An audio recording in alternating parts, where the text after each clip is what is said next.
What if Frieza trained before he ever encountered Goku on Namek? This is a question that a lot of people have had ever since the Resurrection F movie was first released in 2015, in which Frieza, after rising from the grave like a zombie, or at least the Dragon Ball fueled technological equivalent of that, proceeded to train for 4 months, completely off screen of course, and through that brief amount of training ended up becoming so powerful that he was able to surpass not only every villain in Dragon Ball that came after him, but even Goku's Super Saiyan Blue form, through the use of his new Golden Frieza transformation. So the question is, what if Frieza actually trained before he encountered Goku on Namek? Just how strong could he become with all of that time open to him to train? And would Goku, or really anyone by that point, stand any chance against him in combat? Well, in this video, I'm going to discuss that. So let's begin now with the setup to this scenario, and let's say that this training first began after the events of destroying planet Vegeta. Because if Frieza actually began to train sometime before that, there's a chance he may not have even destroyed the planet to begin with, considering that none of them would have even been a threat to him. And that would throw everything out of whack and turn this into a completely different what if altogether.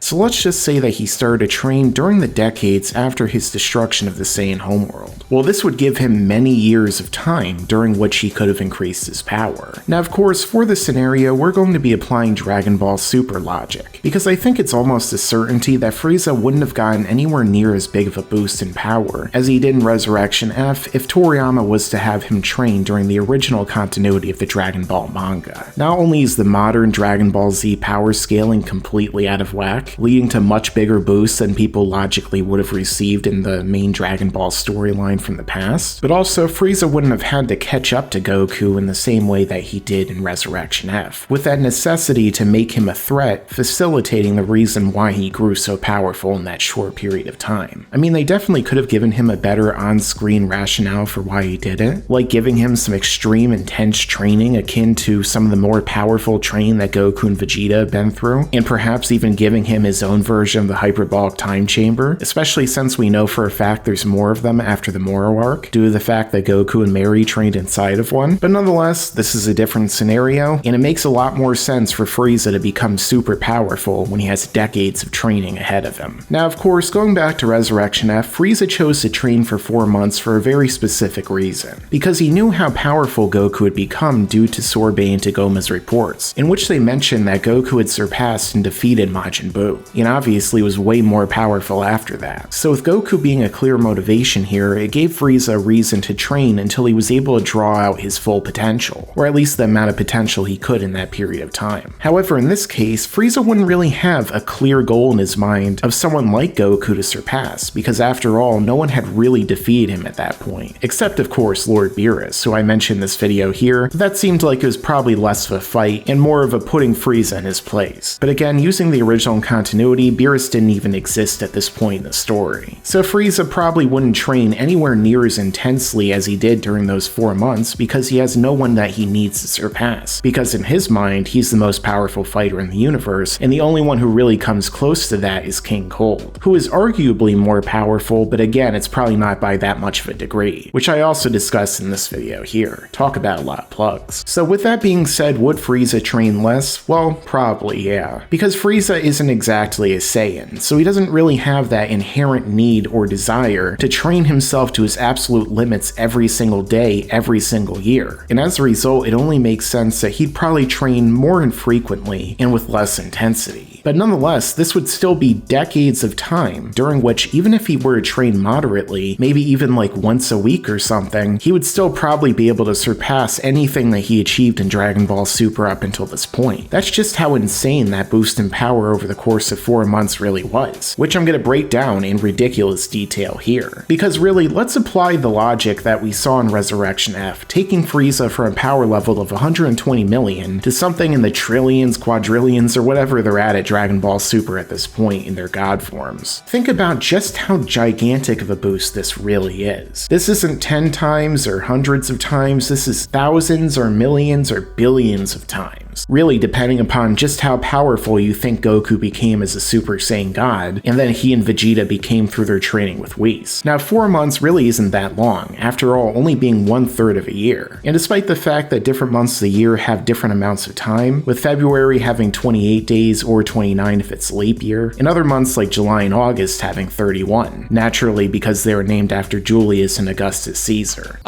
True to Kaiser. But on the average, it would be about 120 days that Frieza had to train. To grow that much over 120 days is already crazy as it is. But let's break it down even further than that. Like for example, just how much power did Frieza grow over the course of a month? Was it for instance a quarter of the same amount, say if his boost was linear, and he were to have grown at a steady rate of time over the course of that training? Or perhaps did he have a giant boost in power during the first week or even first day, and then spend the rest of that time trying to hone it and eventually tap into Golden Frieza? Or the increases could have been more logarithmic, in which he grew in power exponentially as those 4 months went along. It's hard to really say for sure as Dragon Ball Super never actually gets into that, which is a reason I really wish that they had just shown his training the entire time. It would have also made it more interesting of a story, kind of almost giving us a reason to root for Frieza as we see his increase in power, and get to understand more about his motivation and kind of relate to him more, as opposed to him just showing up after the gap and trying to fight, eventually being beaten. But even if we say that Frieza brought out the majority of his potential during that 4 months of training, and then leveled off and more steadily increased since that point, the fact that we're talking about decades of time, during which he not only would have increased his power, but also his mastery over that power, and greater control over his body, as well as perhaps even developing additional techniques, then we can only imagine just how powerful Frieza would become here. But a question is, would Frieza only really become powerful in his lower forms? Or perhaps would he do what he did in Resurrection F by creating a new form like Golden Frieza? Well, there is a possibility that he wouldn't. Again, because of Frieza's motivation for training. And that's because Frieza's training was ultimately predicated on the presence of Trunks and Goku, two Super Saiyans, with the former being the one who killed him, and the latter being the one that he originally wanted to get revenge upon for his first true defeat in his eyes on Namek, at least at the hands of someone who came from a race that he once subjugated. And the reason why he became Golden Frieza was because it was a take on the Super Saiyan form that ultimately cost him his life. So it's possible that Frieza wouldn't have really gained the inspiration necessary to achieve a further form, without first having been beaten by a superior form, and thus would have focused only on his own natural forms that he had created before to suppress his power as well as his final form, which is something that he couldn't really control as easily as he could with his more suppressed ones. And over the course of time, if he focused on them, particularly his 100% form, he might have eliminated the issue with stamina that he had on Namek, and been able to stay in that bulked up form as long as he wanted. However, as we saw with Frieza's non-canon brother Cooler, I think it's definitely possible that Frieza could have thought of the idea of creating another form not for suppression, but to increase his power. Because if Frieza were to have developed a lust for greater power, not only in terms of his empire, but also in terms of his own physical strength, I'm sure the idea of increasing his power and developing himself to a new evolution, kind of like Golden Frieza, definitely would have crossed his mind. And so I think that he probably would have created it. However, I do think there's a stronger likelihood that it probably would have been something more along the lines of Cooler's form, especially considering the fact that Cooler's form was designed by Toriyama. And considering that Cooler was himself inspired by Frieza, it was basically a copy of him made for the movies, I think it's definitely possible that Toriyama might have come up with that idea for Frieza in this case. And so he would have basically become the Super Shredder looking form that we see fighting Goku in that movie. Now speaking of Goku and more specifically the Saiyans, would he keep Vegeta and the others around? Well, I definitely think it's a possibility since they would never really be a threat to him. After all, they weren't before in the main storyline, and none of them truly trained or tried to surpass Frieza that way until Vegeta, who was inspired to do so by Goku, and only after Frieza's defeat. The only threat that they really posed before that was immortality, but Frieza only learned of that after he spied on Vegeta when he was on Earth, so I think he'd keep them around, because whereas before they were pretty much ants compared to Frieza, now they would just be subatomic particles. So this leads up to the inevitable arc in which everyone encountered Frieza on Namek, after he learned about the Dragon Balls on planet Namek from Vegeta, and went there to achieve immortality. Now assuming that everything went pretty much the same way and Frieza remained hands-off throughout the course of this arc, I think he would likely encounter the Z Fighters around the same time time as before, if not sooner, considering the fact that he would be so much faster now. If anything, I think it's possible that he would arrive at his ship with such a speed that he would be able to stop Gohan and Krillin from making their wishes, which were to revive Piccolo and bring him to Namek. Although despite the fact that he increased his power so much by this point, he still wouldn't be able to use the Namekian Dragon Balls to become immortal before the Grand Elder dies. And that's because Dende would never actually translate his wish for him. And obviously, Frieza doesn't speak Namekian. That's something else maybe he should have trained along the way. But I'm guessing he wouldn't arrive in time because, as we know, travel speed in Dragon Ball Z is basically the speed of plot. They can fight far faster than the speed of light. They can even speak full conversations or play board games in seconds. But it still takes them as long as Toriyama says for them to arrive somewhere. Either way, this leads into the fight against the Z Fighters, in which naturally Frieza would be so overpowered here they wouldn't be able to do anything to him. Even if they all teamed up against his weakest form, it would literally mean nothing. Even if they were to give Vegeta all of their power, or maybe blast him a few extra times and have Dende heal him repeatedly, it still would make zero difference whatsoever. So I'm guessing that Frieza would basically mess around with them kinda like he did with Nail, craning out his neck and allowing Vegeta to hit him as hard as he can, and doing just about everything he wants, and playing with his food like a cat. In this case, he might not even transform at all, considering the fact that they never would even push him to do so. So eventually, once Frieza grows bored, he'd probably just put an end to the whole squabble, and wipe out the Z Fighters then and there. Or at least beat them down to the point to where they're all desperately wanting Goku to arrive. And naturally he does in the nick of time. But again, because the difference in power here would be basically multiplied by Frieza's power level maybe a couple times over or more, it wouldn't make any difference, as Goku wouldn't even be a threat to Frieza's weakest form. Although we would finally see that face-off between Frieza and Goku's first form that Bardock saw right before he died in the anime, in the episode Bardock Special, which would kind of fix that issue. Although of course Bardock wouldn't be looking so favorably at it after he saw what happened to Goku, which is basically that he would be defeated with ease. Even if Goku started the fight in Kaioken times 20 spamming Kamehamehas until all of his body parts just broke down from the stress, he still wouldn't even be able to singe Frieza at all. Even if he were to rip off himself from the Lord Slug movie and go full Super Saiyan, or even Kaioken times 100, he still wouldn't be able to do anything to Frieza, and basically get bitch slapped so hard that he would go into another dimension, which would actually make those lines from the Ocean Dub canon. If I didn't have to find out about the Dragon Balls from you, you'd be waiting at a bus stop somewhere in the next dimension.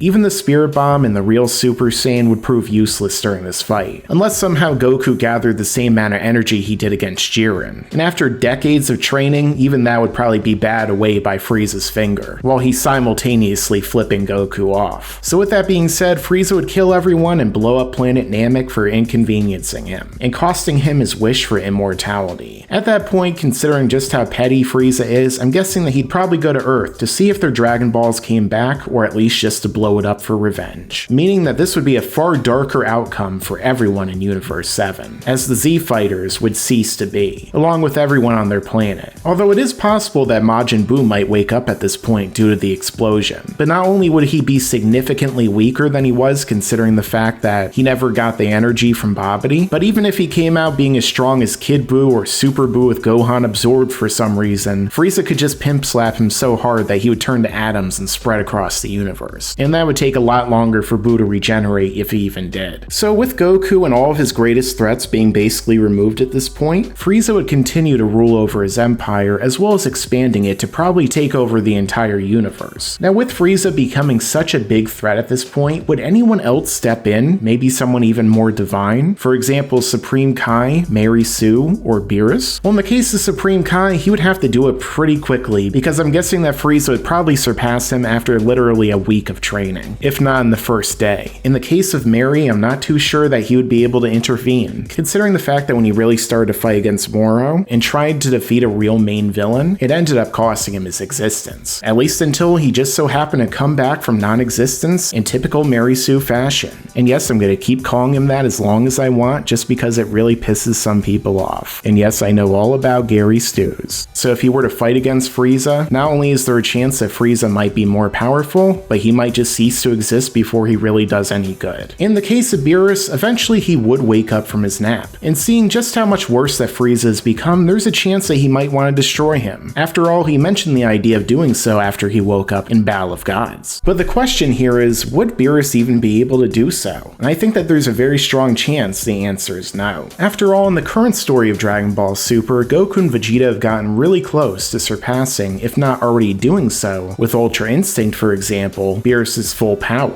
with characters like Broly and Jiren arguably having done so already. So if Frieza were to continually train over the course of those decades, I'm guessing that he probably would be able to surpass Beerus, especially if he trained as hard as he possibly could during that time, going full on Goku and Vegeta, and pushing himself past any possible limits he might have had. By that time, Beerus might show up and try and Hakai Frieza, only for him to slap it out of the way, and beat up Beerus so bad he becomes Frieza's pet cat, as he lays on Frieza's lap, much like Blofeld from the James Bond movies. So I think there's definitely a chance that Frieza, with all of this training, especially if he continued to train for a long period of time after Namek, would surpass all of the gods, possibly even including the Grand Priest Daishinkan. And considering the fact that Frieza in Dragon Ball Super's continuity knows about the other universes, there's a chance that he'd expand his empire beyond just Universe 7, taking over the Twin Universe, Universe 6, and then all of the others that he desires. After all, if the gods and the angels can't stop him, then why not? The only one that might stand a chance of stopping him would be Zeno, considering the fact that we're told that he's so significantly more powerful than everyone, and we literally see him wipe out an entire timeline of 12 universes in the future Trunks arc. So there's a chance that no matter how powerful Frieza becomes over these many years, he still wouldn't be able to defeat Zeno, as Zeno might just be able to raise his hand and erase Frieza from existence. Although it would be kind of funny to see Frieza pull a Namek and just blow up the entire multiverse before that happens. Maybe Zeno would actually die in the explosion, and Frieza would win to be the king of nothingness. But I definitely think in terms of this scenario that it would be a lot of fun to see Frieza pushing himself for decades just to see how powerful he would become, and watching him go against some of the most powerful fighters across the multiverse, like for example Hit, and seeing how he would take on that time skip. Or even Jiren, the strongest mortal at the time, a character even more powerful than a god of destruction. Or even another villain like Moro, who would probably try and sweep throughout Frieza's empire, draining the planets of their power. And if Moro was able to drain all of Frieza's power, then it would be a really big issue for Universe 7. However, considering what happened when Moro absorbed Mary's power of the Sioux, there's a chance that if he were to absorb all of Frieza's power, that he would actually explode, much like he was going to do at the end of his arc. So it would be funny to see Frieza just standing there and smirking as Moro continues to absorb his power until eventually he just blows up and pops like a balloon that has too much helium inside of it, maybe blasting off into the air in similar fashion. Because ultimately, even the power of BS magic isn't anywhere near as strong as Frieza's plot power, at least in this scenario, where I'm the one who controls the plot armor here. With that being said, it might be open territory for Frieza after this point to become the true Omni King of not only this timeline, but maybe others, as perhaps eventually his greatest scientists develop a dimensional pathway in which he can go to the other timelines and conquer them as well, or maybe even to other universes. Because in the end, maybe no franchise would truly be safe from Frieza. Make sure to subscribe and enable all notifications so you can stay up to date with all of my videos. Thanks for watching, and make sure to stick around because there's a lot more to come in the future.